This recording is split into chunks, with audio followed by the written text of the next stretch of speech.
Ashby versus white 1703।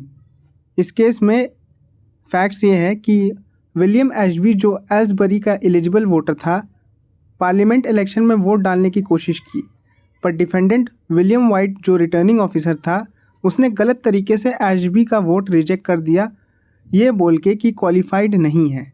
Ashby के पसंदीदा candidate जीत गए, फिर भी उसने वाइट के खिलाफ केस फाइल किया, ये कह के कि उसका लीगल राइट जो था वो वायलेट हुआ। तो ये थी इसकी फैक्ट्स। इश्यूज़ के बारे में हम देखते हैं। तो सबसे पहला इशू ये था कि क्या वोट का लीगल राइट छीन लेने से डैमेजेस मिल सकते हैं अगर कोई एक्चुअल लॉस ना हो। दूसरा इशू ये था कि क्या पब्लिक ऑफिसर वोट का राइट रोकने के लिए रिस्पॉन्सिबल हो सकता है।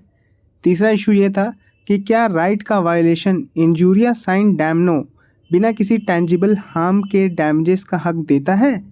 तो चलिए अब इसके जजमेंट के बारे में देखते हैं। तो इसका जजमेंट जो था उसमें कोर्ट ऑफ किंग बेंच ने चीफ जस्टिस होल्ड के लीडरशिप में तीन बनाम एक से एशबी के फेवर में डिसीजन दिया।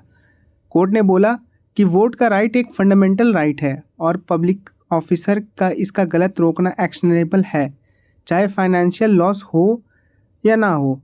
होल्ट ने कहा कि हर राइट का वायलेशन डैमेज अज्यूम करता है और लीगल राइट का वायलेशन इंजूरिया साइन डैमनो अपने आप में रेमेडी डिज़र्व करता है। वाइट का वोट रोकना एक पर्सनल रॉन्ग था जिससे वो लायबल बना। कोर्ट ने एशबी को 5 पाउंड डैमेज अवार्ड किए, ये दिखाने के लिए कि इंडिविजुअल राइट की प्रोटेक्शन ज़रूरी है। एक जज ने डिसएग्री किया, ये कह के कि कोई रियल हार्म नहीं हुआ क्योंकि एशबी के कैंडिडेट्स जीत गए, लेकिन मेजॉरिटी ने ये कहा कि राइट का वायलेशन ही काफ़ी है। ये केस एक लैंडमार्क बना जो प्रूव करता है कि पब्लिक ऑफिसर्स अपनी पावर के मिसयूज़ के लिए अकाउंटेबल होते हैं। इसने टॉर्ट लॉ और कॉन्स्टिट्यूशनल राइट्स के लिए एक इम्पॉर्टेंट प्रिंसिपल सेट किया कि लीगल राइट का वायलेशन अपने आप में एक एक्शनेबल होता है। तो यही रहा आपका टॉर्ट का एक केस जो कि आपका इंजूरिया साइन डैमनम से रिलेटेड है। अब आगे भी ऐसी ही केस लॉज लेते आऊँगा, तो उसके लिए आपको सब्सक्राइब करना है। वीडियो अच्छा लगा हो तो लाइक करना है। मिलते हैं आपसे एक और टॉर्ट की नई वीडियो में। बाय।